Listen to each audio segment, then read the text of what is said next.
The dust didn't just hang in the air, it possessed it. It was a grit that settled in the teeth and stung the eyes, a constant reminder that the territory of New Mexico was trying to kill you. Caleb Thorne pulled the brim of his Stetson lower, squinting against the harsh, bleached glare of the midday sun. It had been 3 years since his boots had touched the soil of the Thorne homestead. 3 years of drifting, cattle driving, and running from a past that refused to stay buried. The telegram had found him in Abilene, a crumpled piece of paper that carried the weight of a tombstone. Jebediah dead. Stop. Ranch is yours. Stop. Come home. Now, staring at the homestead, home felt like a cruel joke. The main house, once the pride of the valley, was a skeletal husk. The whitewash had peeled away to reveal gray, sun-scoured timber that looked like driftwood. The front porch sagged like a broken jaw, and tumbleweeds were piled high against the railing, a barricade of thorns. Caleb shifted the weight of his Winchester rifle on his shoulder. He had expected neglect. Uncle Jebediah had been getting old. But this felt different. This wasn't just age. This was a graveyard. The barn roof had caved in on the west side, and the corral fences were shattered, not by weather, but by force. He stepped onto the porch, the wood groaning in protest. He pushed the front door open. It swung on a single rusted hinge, scraping a semicircle into the dirt accumulated on the floorboards. "Hello?" Caleb called out. His voice sounded foreign in the silence, swallowed instantly by the stagnant air. The interior smelled of dry rot and something metallic. Old fear. Furniture was overturned. Drawers had been pulled out and dumped. It looked like a cyclone had birthed itself in the parlor and died in the kitchen. Caleb moved with the silent, rolling gait of a man used to walking, where he wasn't welcome. He headed toward the kitchen, his hand drifting instinctively to the Colt Navy revolver at his hip. He stopped in the doorway. She was huddled in the corner near the cold iron stove, a splash of color in a monochrome world. She wore a dress that might have once been a vibrant emerald, but was now stained with mud and grease. Her hair, the color of spun copper, fell in tangled waves over her face. She was clutching a butcher knife with a white-knuckled grip, trembling so violently the blade hummed against the floorboards. But it was her eyes that pinned Caleb to the spot. They were blue. Not the pale blue of the sky, but the deep, dangerous indigo of a storm front. "Easy," Caleb said, his voice dropping an octave, softening into a rumble. He raised his empty hands slowly. "I ain't here to hurt you." She didn't lower the knife. She pressed herself tighter into the corner, like a cornered fox. "That's what the last one said." Her voice was a rasp, dry as the desert wind. "I ain't the last ones," Caleb said. "My name is Caleb Thorne. This was my uncle's land.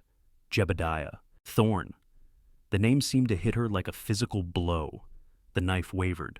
"Thorne?" she whispered. A bitter, jagged laugh escaped her lips. "Then you've come to a grave, Mr. Thorne. You should keep moving, before the vultures circle back." "Who's circling?" Caleb took a tentative step forward. He saw the dark bruise blooming on her cheekbone, the way she favored her ribs. "You're hurt, miss." "I'm alive," she countered, her chin lifting with a defiance that surprised him. "For now, and if you stay, you won't be." "I don't run from my own land," Caleb said, his tone hardening. "Now, suppose you put down that pig sticker and tell me who you are and why you're hiding in a dead man's kitchen." She studied him, calculating the threat. She saw the dust on his coat, the weary lines around his eyes, but also the way he stood, solid, immovable. Slowly, the knife lowered. "My name is Elara," she said. "Elara Vance." "Well, Miss Vance," Caleb said, hooking a chair with his boot and sliding it over. "You look like you've been through hell. Why don't you sit?" "There's no time for sitting," Elara hissed, scrambling to her feet. She swayed, grabbing the stove for support. "They come at dusk. Always at dusk. They're checking the perimeter." "Who?" "Vane," she spat the name. "Silas Vane and his dogs. They work for Governor Sterling." Caleb froze.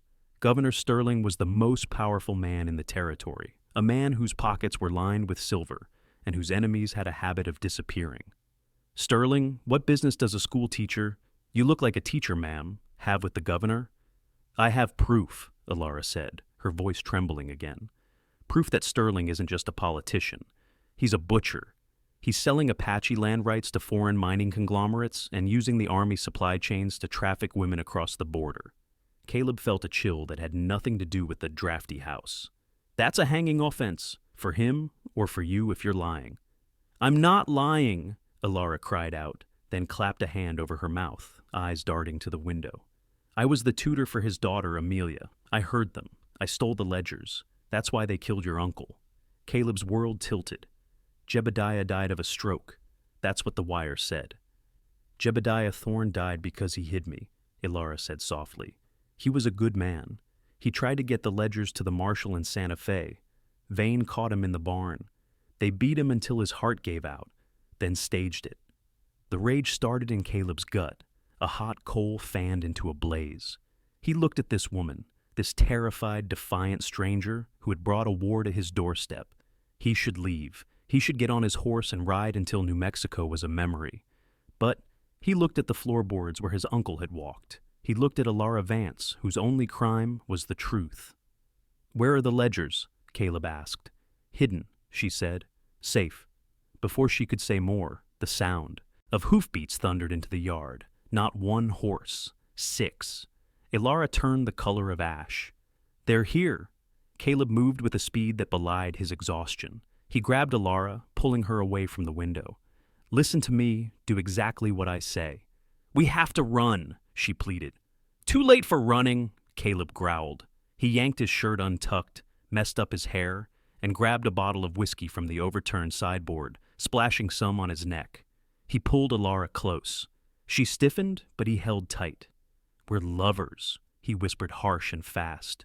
"You're my woman. We've been squatting here for 2 days. Got it? What? Play along or we're both dead."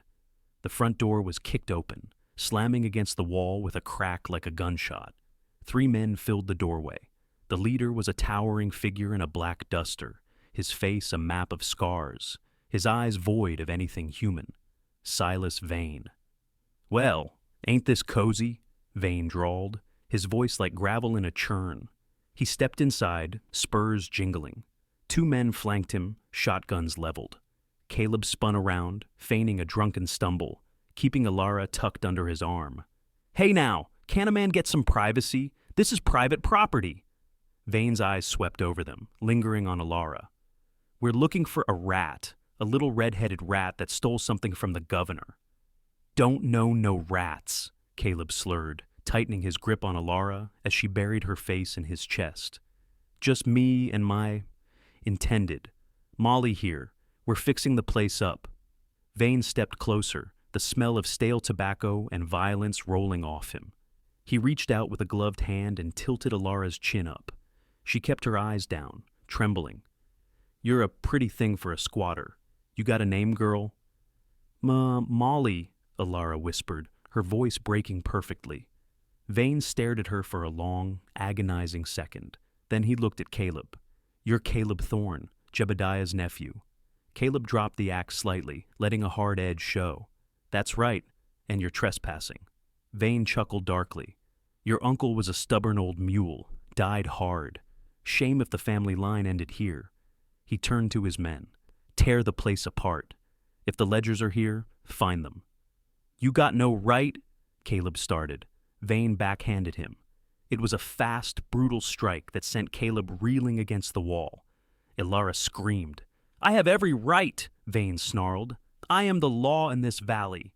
As the men began smashing furniture, Caleb locked eyes with Elara. He saw the terror, but he also saw the fire. She nodded, a microscopic movement. "Hey!" Caleb shouted, straightening up, wiping blood from his lip. "If you want money, there's a safe, in the floorboards under the rug." Vane turned, greed flickering in his eyes. "Show me." Caleb led them to the center of the room. He knelt, pulling back the rotten Persian rug to reveal a loose board. Vane leaned in, his guard down for a split second. That was all Caleb needed. He ripped the board free, not to reveal a safe, but to swing it upward into Vane's throat. Vane gagged, stumbling back. Caleb drew his Colt before the wood hit the floor. He fired twice, 2 deafening roars in the confined space. The man on the left dropped. The man on the right fired his shotgun wild, blowing a hole in the ceiling before Caleb put a bullet in his shoulder. Run! Caleb roared. Elara didn't hesitate. She bolted for the kitchen door. Caleb fired a suppression shot at Vane, who was clawing for his own weapon, and sprinted after her. They burst into the cooling evening air. "The barn!" Caleb yelled. "My horse is saddled!" They hit the barn door just as Vane staggered onto the porch, firing his revolver. Wood splintered around Caleb's head. They scrambled onto Caleb's black gelding, Midnight. Caleb pulled Elara up behind him. "Hold on," he spurred the horse. Midnight surged forward, crashing through the rotted rear doors of the barn and galloping out into the sagebrush. Behind them, shouts echoed, and more gunfire erupted. They rode hard, the wind whipping their faces, tearing through the twilight until the ranch was nothing but a smudge of smoke against the darkening sky. Vane had set the house on fire. The last of the Thorne legacy was burning. They rode for hours, navigating by the stars, deep into the badlands known as the Devil's Anvil. The terrain here was treacherous, twisted spires of rock and labyrinthine canyons that could hide an army or kill a careless rider. When the moon was high and the horse was blowing hard, Caleb finally slowed them to a walk. He found a secluded overhang shielded by boulders. "We stop here," he said, sliding off and helping Elara down. Her legs buckled, and he caught her, lowering her to the sand. "They'll track us," Elara gasped, clutching her side. "Not over solid rock in the dark," Caleb said. He uncorked his canteen and handed it to her. "Drink." Slowly. She drank, water spilling down her chin. "Thank you," she whispered. "You saved my life. Again." "I saved my own skin," Caleb muttered, gathering dried brush for a small, smokeless fire. Vane wasn't going to leave witnesses. He sat opposite her, the firelight dancing on his rugged features. "Now, tell me everything. No more half-truths." Elara took a deep breath. She told him about Amelia Sterling, the governor's daughter, who was kind and oblivious. She told him about the late nights tutoring, the overheard arguments, and finally the discovery of the Black Ledger, a book detailing illegal arms sales to revolutionaries in Mexico and the trafficking ring. "I couldn't let it happen," Elara said, her voice gaining strength. "I stole the ledger. I ran. Your uncle found me wandering the desert. He hid me in the cellar. He was like a father to me." Tears tracked through the dust on her face. Caleb stared into the fire. Jeb always did have a soft spot for strays. He looked at her, really looked at her. Beneath the dirt and fear, she was beautiful, yes, but more than that. She was forged of iron. "Where is the ledger now, Elara?" She reached into her boot and pulled out a slim, leather-bound book wrapped in oilcloth. "I never let it go." Caleb took it. He leafed through the pages. It was all there, dates, names, amounts, damning evidence that would topple the governor and hang Vane. "We have to get this to General Hurst at Fort Stanton," Caleb said. "He's the only military man Sterling doesn't own." "That's 3 days' ride," Elara said, "through open country." "Then we better get some sleep," Caleb said. He tossed her his bedroll. "I'll take first watch." "Caleb?" He looked at her. "I'm sorry about your home." "It was just wooden nails," Caleb said softly. "Home is something else." The next 2 days were a blur of heat, dust, and constant motion. They moved like ghosts through the canyons, doubling back, walking the horse over stone to hide their tracks. A bond began to form in the silence of the ride. Caleb taught her how to shoot his colt. She taught him the names of the constellations he'd slept under for years but never known. They were miles from Fort Stanton when their luck ran out. They were crossing the salt flats of the glimmering basin when Caleb saw the dust cloud. "Riders," he said grimly. "Moving fast, fresh horses." Vane had guessed their destination. "Can we make the tree line?" Elara asked, pointing to a distant ridge of cottonwoods. "We're going to try." They galloped, the horse straining, foam flying from its mouth. Bullets began to kick up puffs of white alkali dust around them. The crack of rifles reached them seconds later. "They're gaining!" Elara shouted, turning to fire the Colt. She managed to keep their heads down, but they were outgunned.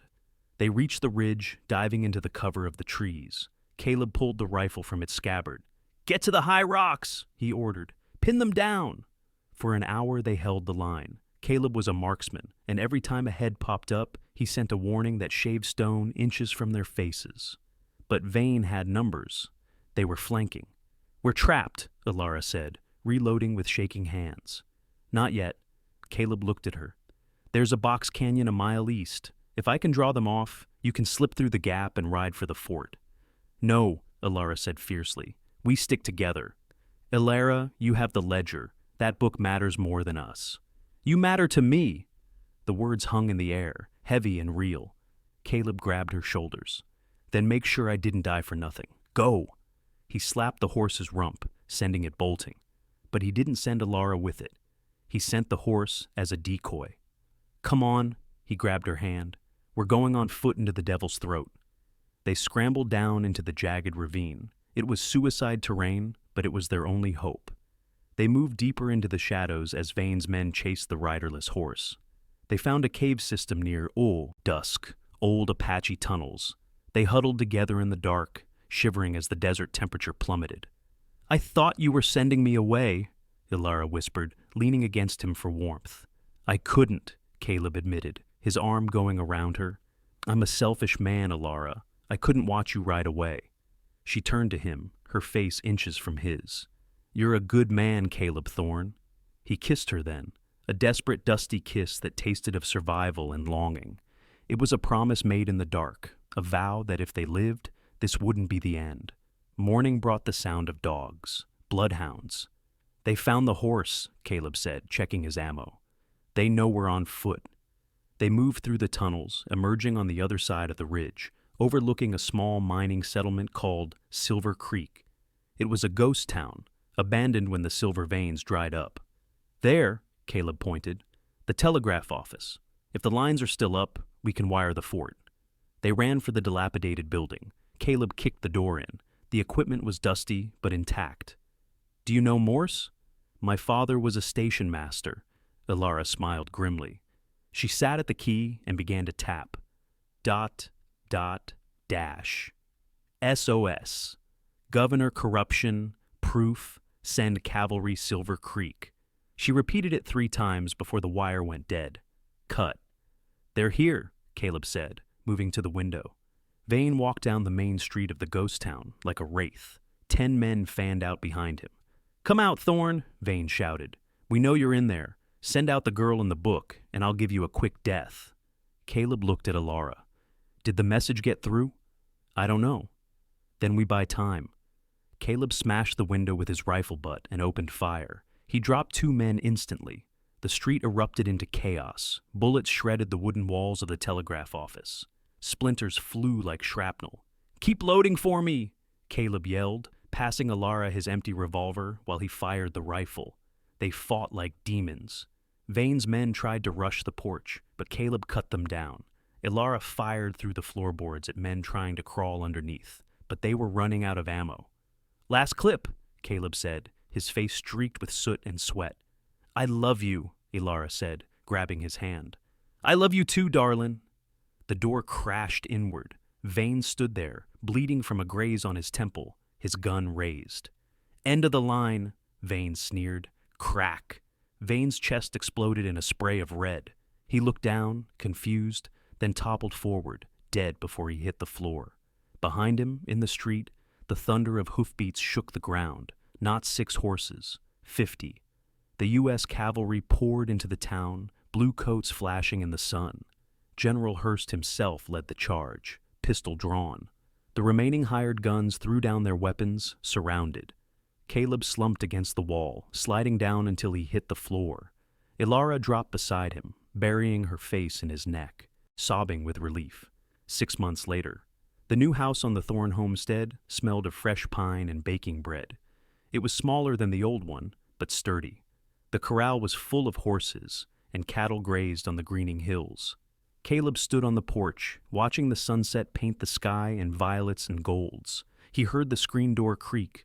Elara stepped out, wiping flour from her hands. She looked healthy, vibrant, the shadows gone from her eyes. She wrapped her arms around his waist from behind, resting her chin on his shoulder. "Penny for your thoughts, cowboy?" "Just thinking," Caleb said, covering her hands with his. "About luck." "We made our own luck," she said. "Maybe." He turned in her arms. "The trial is over. Sterling is in chains. The world is safe. And we have a ranch to run," Elara smiled, "and a school to build. The Valley kids need a teacher." Caleb reached into his pocket. I have a question first. He dropped to one knee. The dust was still there, the land was still harsh, but the fear was gone. He pulled out a simple gold band. Elara Vance, Caleb said, his voice thick with emotion. You saved my life. You saved my soul. Will you do me the honor of being my partner, my wife, and my best friend until the sun stops rising? Elara's eyes filled with tears, shimmering like the oasis in the desert. Yes, she whispered. Yes, Caleb Thorne. 1,000 times yes. He slid the ring onto her finger and stood, sweeping her into a kiss that promised a lifetime of tomorrows. Thank you for reading this Wild West adventure. If you enjoyed the journey of Caleb and Elara, here are a few ways you can keep the spirit of the frontier alive. Share the story. Know someone who loves a good romance or a thrilling western? Forward this story to them. Leave a review. What was your favorite part? The chase through the Badlands? The showdown at Silver Creek? Let us know in the comments below. Subscribe for more. Don't miss out on our next epic tale. Subscribe to our channel for weekly stories of adventure, love, and courage. Saddle up, partner. Your next adventure awaits.